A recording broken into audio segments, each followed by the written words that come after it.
एक और ख़ूबसूरत सुबह के साथ डॉक्टर फ़हीम का आपको अस्सलामु अलैकुम व रहमतुल्लाहि व बरकातुहू। पाकिस्तान की तरक्की, खुशहाली के लिए हम जमा होते हैं और उन तमाम ऐसी शख्सियात जो पाकिस्तान की तरक्की और खुशहाली में अपना किरदार अदा कर रही हैं हमारे साथ इस मंच पे होती हैं। हम अक्सर देख रहे होते हैं बचपन से, ख़ास तौर पे अगर हम बात करें ज़माना नबूवत की, तो नबी करीम नबी अज़ीम सल्लल्लाहु अलैहि वसल्लम जब ज़ाहिरी तौर पर पूरी दुनिया में आपकी नबूवत का मामला आया हुआ, उस वक्त जब बच्चियों को ज़िंदा दफन कर दिया जाता था, उस वक्त जब बच्चियों को छुपाया जाता था, बच्चियों से मेहनत मजदूरी की जाती थी, वहाँ नबी करीम नबी अज़ीम सल्लल्लाहु अलैहि वसल्लम की नबूवत का मामला जब खुले आम हुआ, ज़द आम हुआ, तमाम ज़बानों पर आया, वो बड़े बड़े बुत, बड़े बड़े बुर्ज गिरने लगे। वहाँ पर ख़वातीन को एक नई इज़्ज़त, एक नया नाम, एक नई मोहब्बत, एक नई शफ़क़त, हम बात करें जायदाद की, हम बात करें वालदेन की सपोर्ट की, तो हर जगह वो हिस्सा मिला जो कि एक बहुत बड़ी वजह बनी दीन इस्लाम की मुखालफत, नबी करीम सल्लल्लाहु अलैहि वसल्लम की मुखालफत। कि दीन को तो हम मानने को तैयार हैं, हम एक अल्लाह को भी मान जाएंगे, मगर ये ख़वातीन, ये बच्चियाँ जो जिनको हम ज़िंदा दरगो कर देते, क्या उनको हम अपनी जायदाद में हिस्सा देंगे? क्या अगर घर में कोई बाप कोई चीज़ लाएगा तो मेरे नबी की सुन्नत कि अपनी बेटी को ज़्यादा दिया करते, बेटों को कम दिया करते। तो ये एक ऐसा भाला था, एक ऐसा तीर था, एक ऐसी तलवार थी उन बुत परस्तों पर, उन जो कि अदल और इंसाफ का ज़ाहिरी तो नाम लिया करते थे मगर मुखालिफ थे। आज उन्हीं बातों को याद करके, दीन इस्लाम को याद करके, कितना प्यारा दीन अल्लाह ताला ने हमें अता फ़रमाया। आज हमारे स्टूडियो के अंदर दो बहुत ही प्यारी ख़वातीन मौजूद हैं जिनकी अपनी मिसाल अलग अलग है ना। तो सबसे पहले मैं तारुफ़ करवाऊँगा उरूज फ़ातिमा साहिबा का। जी अस्सलाम वालेकुम रहमतुल्लाहि व बरकातुहू। आप फर्स्ट लेडी एसएचओ हैं एंटी इंक्रोचमेंट के अंदर, कराची शहर के अंदर, और आप की काबिलियत तो लोग जानते ही हैं, देखते ही हैं और समझते ही हैं। इंचार्ज हैं डिस्ट्रिक्ट साउथ की anti encroachment force Sindh Karachi, और मैं फिर दोबारा बताना चाहूँगा फर्स्ट लेडी एसएचओ हैं ये। तो इनसे हम आगे चल के मज़ीद बात करेंगे। पहले मैं तारुफ़ करा दूँ एक और बहुत ही सादा सी, मोहब्बत करने वाली, फ़िक्र करने वाली, और ये वो खातून हैं कि जो अलन एलान कहती फिरती हैं। आपके कोई राइट सल्ब हो रहे हों, आपको कोई इशूज़ हों, आप मेरे पास आएँ। आपके पास पैसे नहीं है, आपको कोई इशू नहीं, आपको रोज़गार नहीं है, कोई इशू नहीं, जितना हो सका मैं अपनी फ़ीस उनको माफ़ करके उनकी खिदमत, और मेरे अभी प्रोग्राम से पहले भी जो बात हुई तो जैसा सुना था आपको वैसे ही पाया। समिया फ़ारूक मेरी बहन का नाम है, जो एडवोकेट हैं हाई कोर्ट की, स्पेशलाइज ये फैमिली और सिविल केसेस को ज़्यादा देख रही होती हैं, क्रिमिनल, एफआईए, ह्यूमन राइट्स। तो ये दो बहनें हमारे साथ यहाँ मौजूद हैं। तो आपको भी अस्सलाम वालेकुम रहमतुल्लाहि व बरकातुहू। खुश अखलाक, खुश मिजाज और ख़ूबसूरत दोनों ख़वातीन मौजूद हैं। अब हम कोशिश करेंगे कि कुछ, अब हम ख़वातीन की बात तो कर रहे होते हैं अक्सर दीगर चीज़ों के बारे में, मगर कुछ वो बात करें कि इनको फील्ड में मुश्किलात क्या आती हैं इनकी फील्ड के अंदर, और कुछ इनसे रिलेटेड बात करेंगे। तो सबसे पहले मैं उरूज फ़ातिमा बहन के पास आऊँगा। हमारे यहाँ एक तरतीब ये है कि जैसे ही कोई गैर कानूनी कमर्शियल बिल्डिंग बना दी जाए किसी कम स्क्वायर यार्ड के ऊपर, 45 गज़ पे, 90 गज़ पे, जो लियाकताबाद, गुरु मंदिर और ये ओल्ड एरिया बड़ा मशहूर है ज़माना, ये सारे मामला हैं। अब नाज़माबाद का भी नाम आने लगा है। मगर होता ये है कि जैसे ही एक दो छत डल जाए वहाँ पे एक फैमिली को आबाद कर दिया जाए, और जब वहाँ फैमिली आके आबाद हो जाए तो वहाँ ऑपरेशन करने में वाकई मुश्किलात होती है। बिल्डर्स ये कहते हैं कि बस फर्स्ट फ्लोर सेकंड फ्लोर जिसको दिया उसको फिनिश करें, फिनिश करके वहाँ फैमिली ले आए। इसमें कुछ हकीकत है, ऐसा कुछ होता है आपके सामने मैं हुआ कभी? आपको इसकी एक बात बताऊं कि हम जो हैं, हम आते हैं बोर्ड ऑफ रेवेन्यू के अंडर में, ठीक है। हम करते हैं सरकारी ज़मीन पे जो गैर कानूनी तजावज़ात होती हैं उसको हम बार कराते हैं, यानी हम उसको सॉल्व आउट कराते हैं। ये जो है ये अलग एक डिपार्ट है, उसका अलग है सिस्टम। हम जो है बोर्ड ऑफ रेवेन्यू के अंडर में आते हैं और हम सरकारी ज़मीन पे, सरकारी ज़मीन पे भी वैसे ऐसा लाइक होता है? आपने अभी देखा होगा एम्प्रेस मार्केट, सरकारी ज़मीन, ये तो देखें प्रेस हाँ, मार्केट, ये तो एक और अलग है। अलादीन ये करवाए हमने ऑपरेशन से, हमारे बड़े ऑपरेशन से, ग्रैंड ऑपरेशन थे हमारे, ये बहुत फेमस रहे हमारे। एक एम्प्रेस मार्केट और दूसरा अलादीन, तीसरा ये नस्ला टावर। अच्छा इस पे अच्छा पहले मुझे मेरे सवाल का जवाब थोड़ा सा कि कोई ऐसी गवर्नमेंट की जगह जहाँ पे गैर कानूनी रिहाइश पजीर लोग हों और वो रह रहे हों और वहाँ पे फैमिली आ गई, उसको किस तरह से निकालते हैं आप लोग? देखिए कुछ ये पहले मुश्किलात तो आती है? मुश्किलात आती हैं, बहुत आती हैं। ये हमें ऊपर से ऑर्डर्स आते हैं, जब हमें ऑनरेबल हाई कोर्ट हमें जो ऑर्डर देता है उस हिसाब से हम उसको डील करते हैं। हमें जो डिस्ट्रिक्ट वाइज हमारे होते हैं सारे उधर के जो डीसी है, कंसर्न डीसी एसी, वो हमें लेटर्स करते हैं, देन फिर हम उस पर ड्राइव करते हैं। लेकिन काफ़ी मुश्किलात का सामना होता है, काफ़ी। अक्सर ये देखने में आया है चाहे क्रिमिनल्स के खिलाफ ऑपरेशन हो या इस तरह के इंक्रोचमेंट के खिलाफ, खवातीन निकल के आ जाती हैं एक ढाल बन के, वहाँ किस ऐसा ही तरह, है, वहाँ क्या ऐसा ही कहते है, ऐसा ही है, ये अक्सर होता है। बल्कि आज भी हमारा एक ऑपरेशन था, उसमें भी काफ़ी सिचुएशन क्रिटिकल हो गई थी। वहाँ पे भी हमारी एक फोर्सेस होती हैं, हमारी लेडी कांस्टेबल्स होती हैं, हमारी फोर्स पूरी रेडी होती है हर किस्म की सिचुएशन से निपटने के लिए। तो वो इस चीज़ को हम अलग ही तरीके से सॉर्ट आउट करते हैं। इससे मैं एक बात ऐड करना चाहूँगी कि मोस्टली ये सारी चीज़ें फेस करते हैं पुलिस वालों को भी होता है, क्योंकि एक माइंड सेट बन गया है पाकिस्तानी अवाम का कि अगर आदमियों से बात नहीं बन रही तो हम औरतों को आगे हाँ, कर ये दें। वाली बात हो तो जाती है। अब हम भी ट्रेंड हो गए हैं, पाकिस्तानी पुलिस भी असल में ट्रेंड ये है, लेकिन अभी इसको ओवरकम करने के लिए अब चाहे हम अगर कहीं से हमने खाली करवाना है, क्योंकि अगर कहीं स्टे ऑर्डर है या हम भी ऐसे केसेस अगर देख रहे होते हैं कि अगर कहीं कब्जा हो गया है तो ऑब्वियसली वहाँ फैमिली बैठी हुई है, तो हम पुलिस के लिए अगर कोई लेटर निकलवाते हैं कोर्ट से या कोई नोटिस निकलता है तो पुलिस के लिए ये डायरेक्शन होती है कि अपने साथ अपने लेडी कांस्टेबल आपने लेके जानी है, क्योंकि ये जो क्योंकि एक फैमिली मैटर में आ जाता है ना, एग्जैक्टली वो यही बात फैमिली हो पे आ जाती जाती है है बात। कि अगर वहाँ पर रेजिस्ट हुआ औरतों की तरफ से तो औरतों के लिए औरतें मौजूद हैं, आ जाइए बाहर। बिल्कुल ऐसा ही बिल्कुल है, ऐसे ही है। बिल्कुल ऐसा ही है। अच्छा वो क्योंकि आप माशाल्लाह साथ मिलके ही जवाब दे दिया आपने, तो मैं दूसरा सवाल भी उर्वी बहन से कर लेता हूँ क्योंकि इन्होंने अभी एक जिक्र फरमाया अलादीन का। अच्छा हम जहाँ नस्ला टावर की बात करते हैं या अलादीन की बात करते हैं या तीसरा आपने इम्प्रेस मार्केट का बताया, आपको लगता है, यकीनन आप एक सरकारी महकमे को रिप्रेजेंट कर रही हैं, बिल्कुल। कि ये मुस्तकिल बुनियादों पे जो हो गया वो कायम रहेगा? हाँ, रहेगा, बिल्कुल रहेगा। क्योंकि मैं अभी प्रेजेंटली मैं अभी देख रही हूँ डिस्ट्रिक्ट साउथ को, जैसे आप इम्प्रेस मार्केट का कह रहे हैं, तो अभी वहाँ पे हो रहा है, हो रही है, और ड्राइव सारी हो रही है, वहाँ ये कार्रवाई हो रही है, और वो मैं खुद देख रही हूँ। तो ऐसा नहीं हो सकता कि वो नहीं हो रहा, मुस्तकिल मिजाजी पे ही काम हो रहा है, अल्हम्दुलिल्लाह। होता ये है कि कुछ अफसरान बाला तब्दील होते हैं या हुकूमती तब्दीली होती है या हुकूमत का किसी एक तरफ ध्यान होता है, या हम कोर्ट्स की हवाले से बात करें तो वो एक सुप्रीम कोर्ट या हाई कोर्ट एक जो है ना एक्शन ले लेती है, वो वक्त हो जाता है। मिसाल के तौर पे अवाम ने वाहिद एक जगह थी जहाँ पे डायरेक्टली अवाम की कोई वो जगह नहीं थी, यानी जैसे नस्ला टावर है वहाँ तो सबके फ्लैट्स थे, तो अवाम ने एहतजाज किया। अलादीन की हम बात करें, अलादीन एक ऐसा पिकनिक पॉइंट था कि पूरी दुनिया से जब भी कोई कराची शहर आता, ख़ास तौर पे पूरे पाकिस्तान से जब भी कोई कराची शहर आए तो दो तीन जगहों पे जाते हैं लोग, एक सी साइड, एक मदार कायद या अलादीन। तो ये ऑपरेशन क्या कुछ ऐसा कानूनी तौर पे कुछ बन सकता था, या गवर्नमेंट ऑफ पाकिस्तान को इसका अल्टरनेटिव कुछ देना चाहिए, या आप खुद ही नहीं समझती कि एक रौनक ख़त्म हो गई?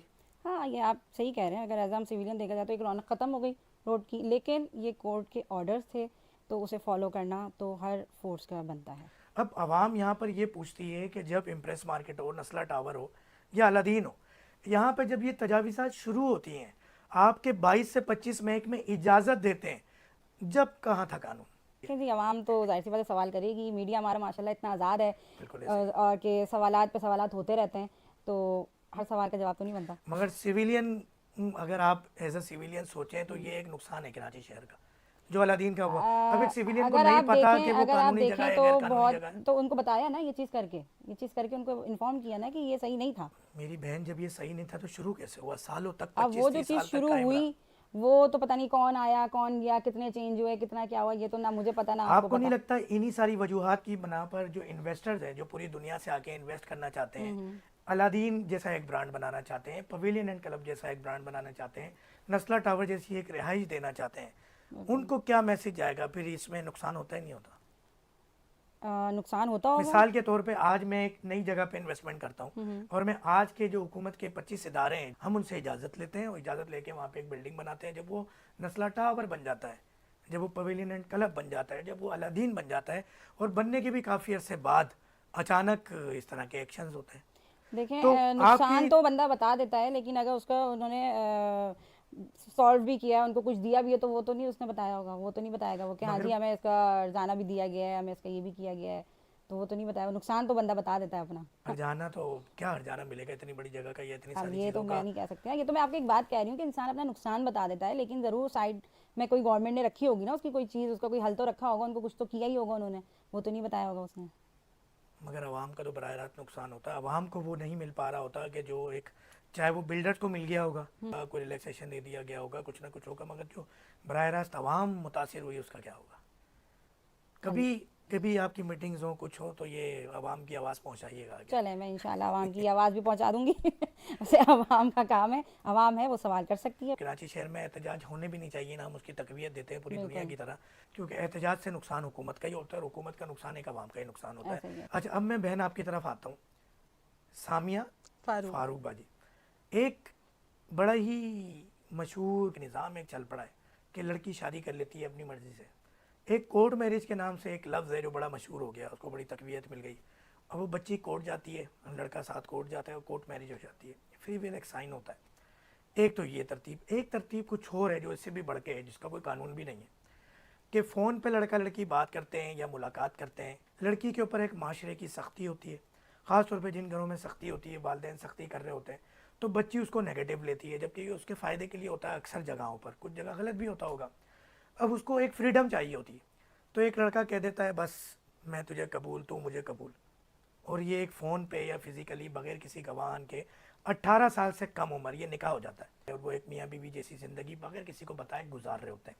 कानून क्या कहता है इस हवाले से? एक तो 18 साल से कम उम्र का निकाह, फिर इस तरह का निकाह जो वालिदैन को भी नहीं पता, उधर भी किसी को नहीं पता, तो इसके लिए कोई कानून मौजूद है पाकिस्तान के अंदर? देखें, सबसे पहले तो बात मैं ये कहूँगी कि सबसे बड़ी जो वजह है वो है हमारा मोबाइल फ़ोन। मोबाइल फ़ोन के मैं बुरा नहीं कहूँगी, क्योंकि आप जितने डिजिटलाइज हो रहे हैं या जितनी नॉलेज आपको आपके मोबाइल के थ्रू मिल जाती है, हर चीज़ के दो यूज़ हैं, एक पॉजिटिव एक नेगेटिव, लेकिन आपने इस्तेमाल किस तरह करना है ये आपको ख़ुद को मालूम है। आप अगर कम एज भी हैं या जो भी है, आपको मोबाइल का तो इस्तेमाल मालूम है, तो आपको इतना भी सेंस होना चाहिए कि मैं इसका पॉजिटिव इस्तेमाल कर रहा हूँ या नेगेटिव इस्तेमाल कर रहा हूँ। दूसरी बात आ जाती है कि ये जो फ़ोन पे बातें शुरू हो जाती हैं या ये इनके मामला शुरू हो जाते हैं, लड़का लड़की की आपस में मुलाकातें शुरू हो जाती हैं, इसमें सबसे ज़्यादा मैं नुकसान और कसूरवार समझूंगी। माजरत के साथ, बहुत सारे अफराद ऐसे होंगे जो मेरी बात से इत्तेफाक नहीं करेंगे। कोई माँ बाप नहीं चाहता कि उनकी बेटियाँ, उनकी इज़्ज़तें जो है सड़कों पर नीलाम करती घूमें, या उनके घरों की इज़्ज़तें रोड्स पे इस तरह या पार्क्स में नज़र आएँ। लेकिन चेक एंड बैलेंस स्टार्ट होता है घर से। हमें भी हमारे घर वालों ने इजाज़त दी, बहुत सारी आज़ादी दी, लेकिन हमने कहीं ऐसा इस्तेमाल नहीं किया। हमें एक चीज़ मलूज़ खातिर रखवाई गई, हमें ये रियलाइज़ करवाया गया कि आप घर की इज़्ज़त हैं, आपने इस घर को किस तरह लेके चलना है। आप, क्योंकि देखें एक ये चीज़ है कि लड़कियों के हाथ में होती है, एक सेकंड लगता है इज़्ज़त ख़त्म होने में, किसी का कुछ नहीं जा रहा। लेकिन जब तक माँ बाप ये शऊर नहीं देंगे, हम ये तो कह देते हैं कि हाँ हम आपके फ्रेंड हैं, हम आपसे बात कर रहे हैं, माँ बाप बहुत सारे ये ट्रिक्स इस्तेमाल करते हैं कि वी आर बीइंग फ्रेंड, आप हमसे डिस्कस करें। लेकिन अगर बच्चे डिस्कस कर लें तो माँ बाप वो रिवायती माँ बाप बन जाते हैं कि अच्छा ये ऐसा है ये वैसा है। चलें, अभी और छूट मिल गई है, सबके हाथ में मोबाइल है, टिकटॉक का बहुत ज़्यादा।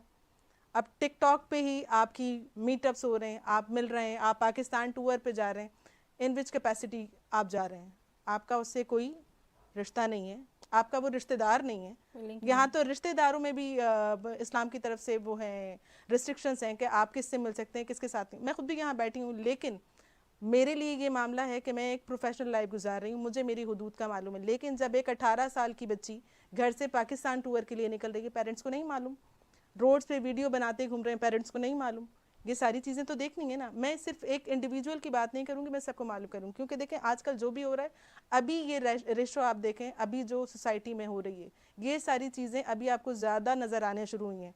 भाग के शादी हो गई, भाग के बच्ची वहाँ चली गई, इस तरह का मुझसे फ़ोन पे बात कर ली, फ़ोन पे बात करी तो आपने इतनी इजाज़त क्यों दी? अगर आप कोई रॉन्ग नंबर भी आ रहा है तो आप उसे रिस्ट्रिक्ट करें। रिस्ट्रिक्ट करना किसकी जिम्मेदारी है? लड़की की खुद की जिम्मेदारी है। आप अपने घर में किसी को तो बताएं। फिर फ़ोन पे आपके इजाबो कबूल भी हो गए, फिर आप इजाबो कबूल तो हो गए, फिर आप मिलने भी चले गए, फिर आप प्रॉपर हस्बैंड एंड वाइफ की तरह, फिर यही ये फितना, फिर इससे वीडियोस भी बन जाती हैं, फिर आप ब्लैकमेल भी हो जाते हैं। फिर जब आपके हाथ कुछ भी नहीं रहता, जब आपके भांडे फूटते हैं, तो फिर आपको माँ बाप याद आ जाते हैं कि अभी मेरे साथ ही हो गया, मैं क्या करूँ। तो फिर आपको माँ बाप याद आ रहे होते हैं। तो मेरी इल्तिजा है उन सारी लड़कियों से, बल्कि उन सब औरतों से जो मेच्योर एज में आके भी गलतियां कर जाती हैं। अज़राए करम मेरी आपसे हाथ जोड़ के इल्तिजा है, ना करें। आपका असल जो सुकून है वो आपका अपना घर है, आपके घर वाले हैं, आपके माँ बाप हैं, आपका शौहर है, आपके भाई हैं, होना चाहिए, लेकिन एक डिस्टेंस मेंटेन रखें। फिर अगर आपने शादी कर ही ली है तो आप उसको भी बता दें अपने घर में कि भाई मैंने ये कर लिया है, अब आप एक्सेप्ट कर लें, क्योंकि एक टाइम तक वो छुपी रहती है। मोस्टली ऐसे केसेस हमारे पास भी आते हैं कि हमने इतने टाइम तक छुपा के रखी शादी, अब हमें मेरी मदर जो है मेरा रिश्ता कर रही है, अभी मैं बताएं मैं क्या करूं। तो हम उन्हें यही मशवरा देते हैं कि पहले तो आप अपने घर में बताएं, क्योंकि घर में नहीं मालूम होगा तो माँ बाप फिर तो वो उठा लड़का नहीं मान रहा होता कि मैंने कब की। नहीं, उसका एक हल है। देखें, अगर वर्बल हो गया, वर्बल भी निकाह है, उसमें अगर कोई गवाह नहीं है, लड़के लड़की ने आपस में मगर एक्सेप्ट कर कानून लिया। ये भी तो है कि 18 साल से कम उम्र के निकाह नहीं हो सकते। देखें, ये कानून तो हम लोगों का बनाया हुआ है ना, ये शरई सारे तौर पे आप कहती हैं कि हो जाता है। शरई तौर पे अम्मी आयशा का निकाह भी 9 साल की उम्र में हुआ था। फिर अगर हम शरीयत को देखें तो वो तो बिल्कुल ही कम एज थी। अगर ऐसा भी तो होता है कि शरीयत के लॉ किसी मुल्क के अंदर अगर कोई कानून नाफिज है तो शरीयत उसको भी सपोर्ट करती है। देखें, पाकिस्तान में इस्लामी शरई कानून चलता है, हम हर जगह जाके अब जो हम बात अगर करते बात हैं। करते हैं खुला की, जी तो इस्लामी निज़ाम के मुताबिक खुला का कोई कॉन्सेप्ट ही नहीं है। नहीं, खुला मगर का कॉन्सेप्ट है। खुला का कॉन्सेप्ट ऐसे है, देखें, अगर कोई भी औरत के साथ कोई ऐसा जुल्म जबर हो रहा है जिसे वो बेयर कर रही है, लेकिन एक हद तक वो एम्फसाइज ही कर रही है कि मेरे साथ ये गलत हो रहा है, या बता भी रही है, और जो उसका हस्बैंड है वो इस लायक नहीं है, बेयर कर करके उसे ये हो गया रियलाइज़ कि अभी ये किसी काबिल नहीं है कि इसके साथ रहा जाए, यानी उसके कैरेक्टर पे भी बात हो रही है, कमाने के कोई वसाइल नहीं है, या दूसरे XYZ 10,000 मामलात हैं, या एक्स्ट्रा मैरिजल अफेयर्स हो सकते हैं, या बहुत सारी ऐसी चीज़ें जो यहाँ पे disclose I don't think so कि करनी चाहिए। तो अगर ये सारे मामलात हो रहे हैं तो औरत को राइट है कि वो जाके खुला ले सकती है, और खुला भी एक तलाक है। हम कहते तो हैं, हम बोलते हैं कि हाँ आप खुला ले लें, खुला सिर्फ एक तलाक है। अगर 10 साल बाद भी मियाँ बीवी में अगर बात कोई बन जाती है तो विदाउट निकाह पढ़ाए दोबारा औरत अपने हस्बैंड को ज्वाइन कर सकती है, दोनों आपस में ज्वाइन कर सकते हैं। लेकिन खुला के लिए ये हो जाता है कि आपने कोर्ट से लड़की ने खुला ले ली, उसके बाद उसने इद्दत कर ली और फिर वो दूसरी जगह शादी कर सकती है। शरीयत की जो हम बात करते हैं, पिछले दिनों एक आलिम भी साथ बैठे थे, यहाँ तो ज़रा सी बात पे कोर्ट चला जाया जाता है और वन साइडेड बगैर लड़के को सुने खुला दे दी जाती है।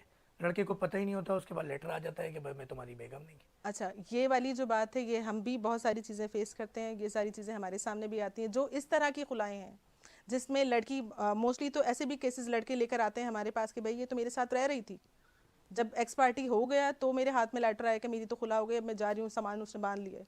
तो इस तरह की खुला नहीं है, इस तरह की कोई भी हैसियत नहीं है कानून के लिहाज से। लड़का जाके उससे चैलेंज कर सकता है, अपने साथ के रहने के सारे प्रूफ्स अगर वो कोर्ट में जाके दिखाएगा, कोर्टें सुनती हैं सारी चीज़ों को, अगर वो उस पर ऑन रिकॉर्ड लेकर आएंगे तो उनकी बात सुनी भी जाएगी और वो डिक्री जो है उसे ख़त्म भी किया जाएगा।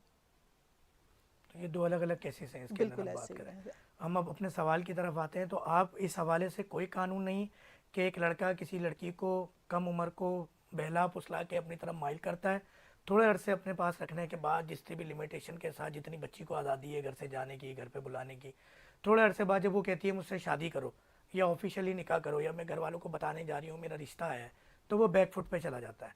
इस सिचुएशन में कोई कानूनी तौर पे कुछ है? क्योंकि जब एक ये बेहयाई बेरारवैया कुछ भी फैल रही है, हुकूमत जो आपने नसीहतें की वसीयतें की, ये बिंगा वकील कह लें या स्पेशलिस्ट आपके पास केसेस आते हैं, या एक बिंगा एक फ़ीमेल कह लें, क्या आप ये देखते हैं कि ये एक बहुत बड़ा मसला है हमारे माशरे का?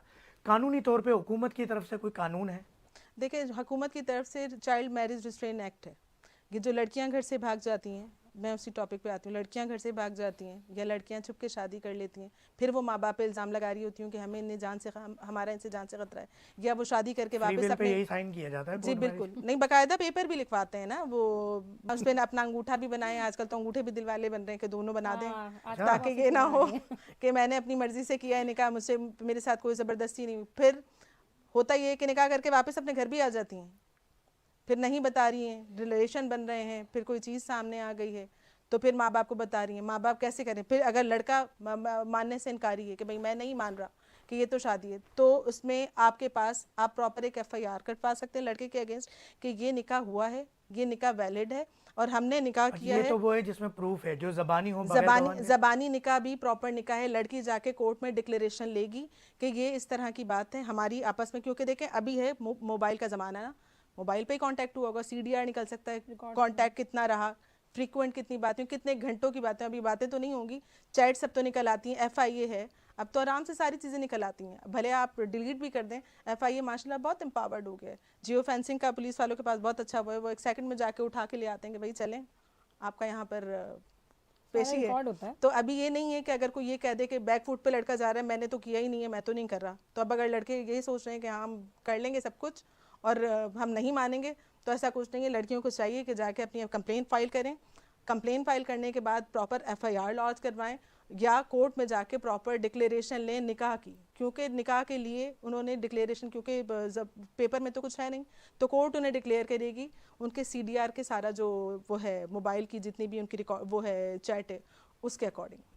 क्योंकि ये बातें भी लोगों को नहीं पता। नहीं मालूम। हम अपने प्रोग्राम के तवज्जुह से माशरे में पैदा होने वाली वो खराबियाँ, वो परेशानियाँ जो लोगों को नहीं पता, हम अवेयरनेस देते हैं ताकि पाकिस्तान तरक्की और खुशहाली की राह पे गामजन हो जाए। जी बहन, दोबारा आपकी तरफ आ जाते हैं।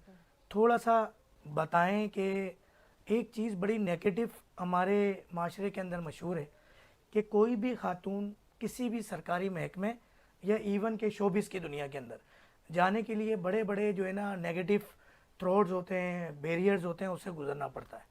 तो आप उसको किस तरह डिक्लाइन करेंगी और अपनी सक्सेस स्टोरी बताएंगी? ज़रूरी नहीं है कि हर जगह ऐसा होता है, ऐसा बहुत सी जगह पे ये मैंने बहुत सी स्टोरी सुनी है, बहुत सी लेडीज़ जो है बहुत कुछ सर्वाइव करके आती हैं आगे, लेकिन कुछ जो है इस तरीके से नहीं आती। सही है। और बीइंग अ लेडी मैं यही कहूँगी कि सबसे पहले जो सबसे इम्पॉर्टेंट चीज़ है वो है education. Education is very important for us. अपने लिए तालीम को इतना ज़रूरी करें ना कि आपको किसी के आगे किसी किस्म की मिन्नत ना करनी पड़े। आप बताते खुद इतने इम्पॉर्टेंट हो कि सामने वाला देख के भी आपको कहे कि नहीं जी ये ऐसा नहीं है या इसको इस तरीके से नहीं करना है, ये ईजी है, कोई मसला नहीं है इसके लिए, ये इसकी खुद की काबिलियत नज़र आ रही है। समझे आप मेरी बात? कॉन्फिडेंस लेवल की हम काबिलियत नज़र आ रही है इसमें। जब आपका कॉन्फिडेंस लेवल ही डाउन होगा तो आप भी समझते हैं, फील्ड में बैठे हैं, हम भी हैं, कि किस तरीके से फिर उनको किया जाता है। ठीक है। कभी ऐसी कोई प्रॉब्लम हुई कि जिस तरह एक मेल ऑफिसर होता है उसका ऑर्डर तो लोग मानते ही हैं, नीचे के जो मातहत जो भी अफसर्स होते हैं, आपको कभी कोई इसमें कोई प्रॉब्लम्स तो नहीं हुई कि आपके मातहत जो सिपाही लेवल के लोग हों या? नहीं, अल्हम्दुलिल्लाह मुझे ऐसा का कोई प्रॉब्लम नहीं हुआ अभी तक। अल्हम्दुलिल्लाह बहुत अच्छा स्टाफ है मेरा, बहुत अच्छे लोग हैं, बहुत मतलब फॉलो करते हैं हर बात को, रूल्स को, कोई इतना मसला नहीं है अल्हम्दुलिल्लाह। अच्छे हैं। ये फर्स्ट लेडी SHO जी का जो एनक्रोचमेंट के हवाले से सफ़र है, इस हवाले से क्या चीज़ें थी, किस तरह से आप ऊपर आई, क्या सक्सेस ये स्टोरी मेरे लिए है बहुत आपकी? चैलेंजिंग था, फर्स्ट टाइम था। इससे पहले मैं RI रह चुकी, हेडक्वार्टर लेडीज़ इंचार्ज रह चुकी, तो फर्स्ट लेडी SHO लगना ये मेरे लिए बहुत चैलेंजिंग था। बहुत कुछ नया करने की उमंग कि बस अपने आप को मनवाना है, कुछ करना है, इस तरह की बहुत सारी चैलेंजेस आए लाइफ में और उसको अल्हम्दुलिल्लाह बहुत अच्छे तरीके से हमने पूरा किया। बहुत अच्छे चैलेंजिंग हुआ। चलें जी, अब इंशाल्लाह ब्रेक के बाद दोबारा मिलेंगे। दो बेहतरीन खूबसूरत ख़वातीन लेडी, एक अलग अलग फील्ड की मानी हुई और सक्सेस के साथ अपने डिपार्टमेंट को, अपनी लाइफ को, अपनी जॉब को लेके चल रही हैं। इनसे दोबारा मुलाकात करेंगे, कहीं जाइएगा नहीं, देखते रहिएगा brunch time with doctor Faheem. बहुत बहुत शुक्रिया brunch time with doctor Faheem देखने के लिए। एक दफ़ा फिर वो ख़वातीन जो कि दीन इस्लाम की प्रचार में एक अहम किरदार अदा करती रहीं, उन ख़वातीन को याद करके आज हमारे स्टूडियो में मौजूद हैं, तो बहुत ही खूबसूरत और ख़ूबसूरत ख़वातीन। अब मैं आता हूँ दोबारा कानून के सीधे हाथ की तरफ। मेरे पास तो इस वक्त कानून के दोनों हाथ बैठे हैं और ये वो दोनों सुतून हैं कि जो बहुत ही इंपॉर्टेंट है।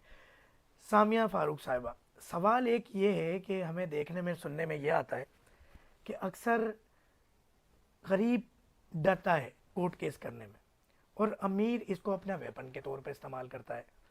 अगर वो खुदा ना खास्ता, उसको कुछ एग्जांपल्स इस तरह की मिली हैं कि उसने कोई केस किया है, अब वो केस चल रहा है, अब एक गरीब आदमी डर के कर भी देता है केस, अब वो तारीख पे तारीख दी जा रही है, जज साहब और वकील का घर चल रहा है।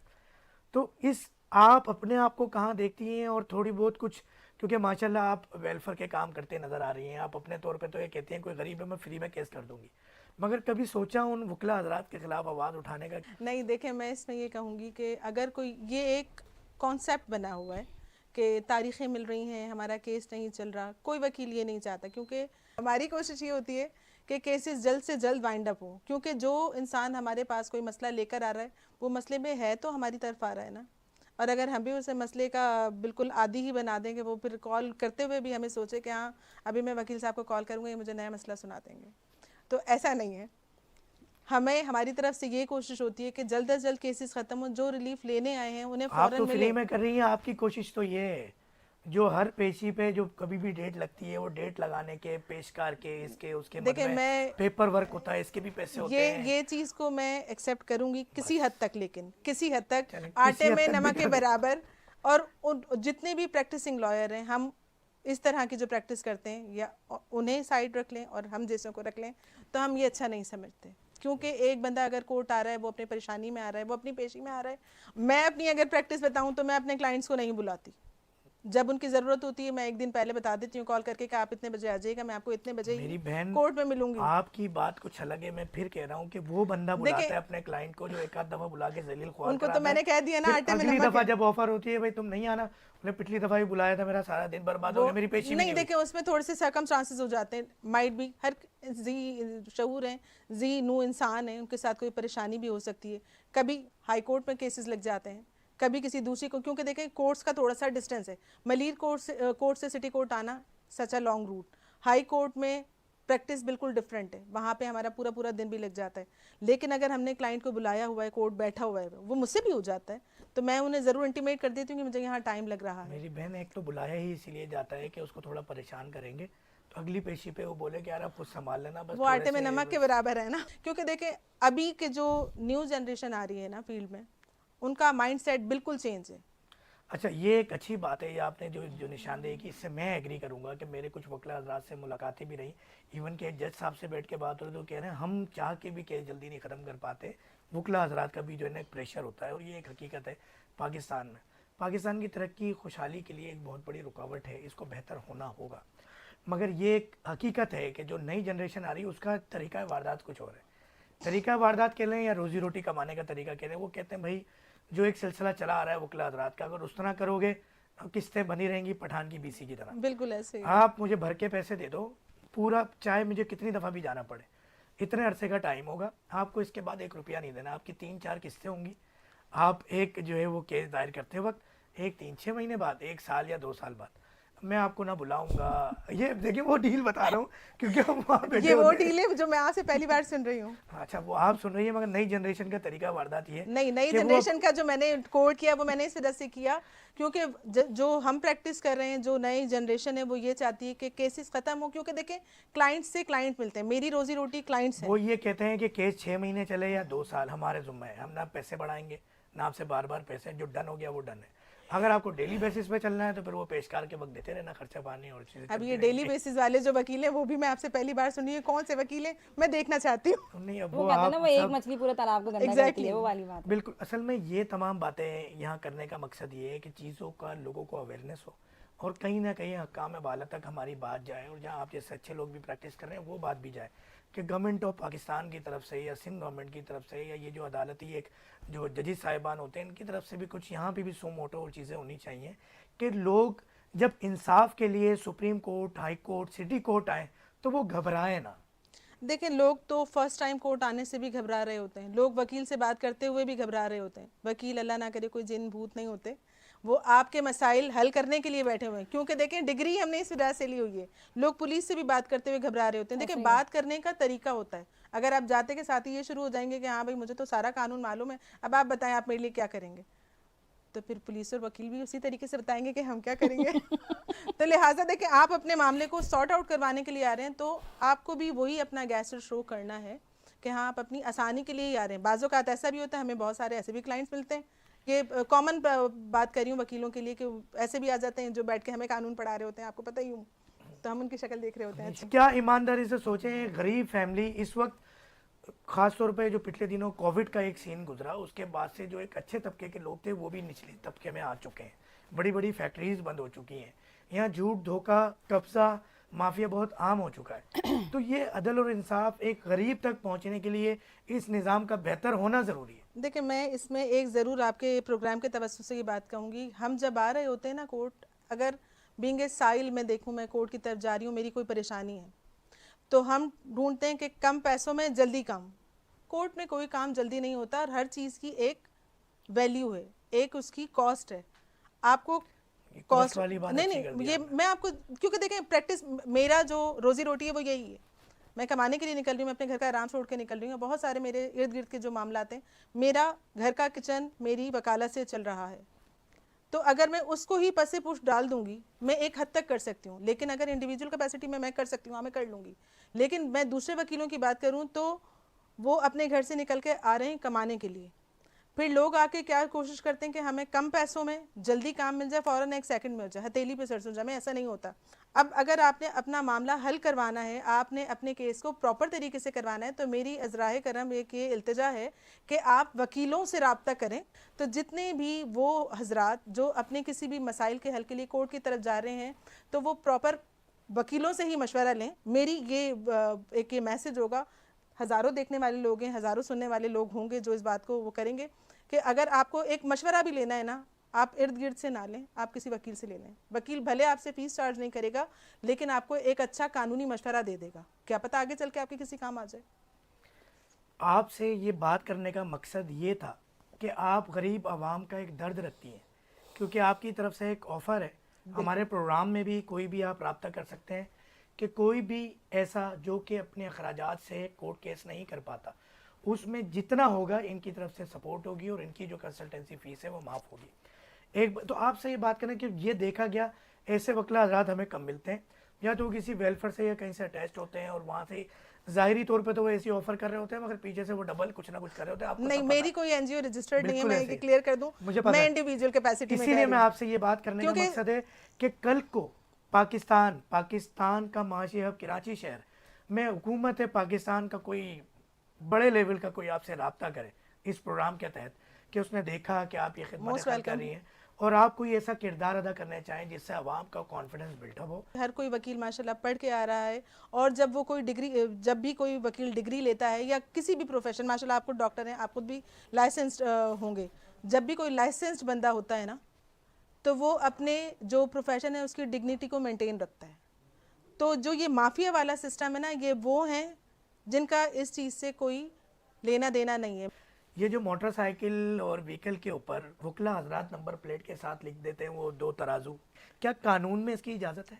देखें, हमें कोर्ट की तरफ से प्रॉपर स्टिकर मिलते हैं तो कराची। गोल छोटे से स्टिकर होते हैं। देखें, जितने भी पुलिस वाले हैं उन्हें मालूम है कि एक वकील की गाड़ी है या ये वकील की बाइक है, पुलिस वो वाले बहुत स्टिकर डरते होते हैं हैं। आपसे। नहीं, कोई नहीं डरते, क्योंकि हम डराने के लिए नहीं है, हम दोनों, हमारा चोली दामन का साथ बिल्कुल है। ऐसे ही है। अगर कोई ये समझता है कि ये हमसे डर रहे हैं, तो ऐसी कोई बात नहीं है। चलें हम कंक्लूजन की तरफ आते हैं मुस्कुराहटों के साथ, और इस हेल्दी माहौल के अंदर हम इश्यूज़ को भी डिस्कस कर लेते हैं और खुशहाल पाकिस्तान में चाहता हूँ कि कुछ तब्दीली हो।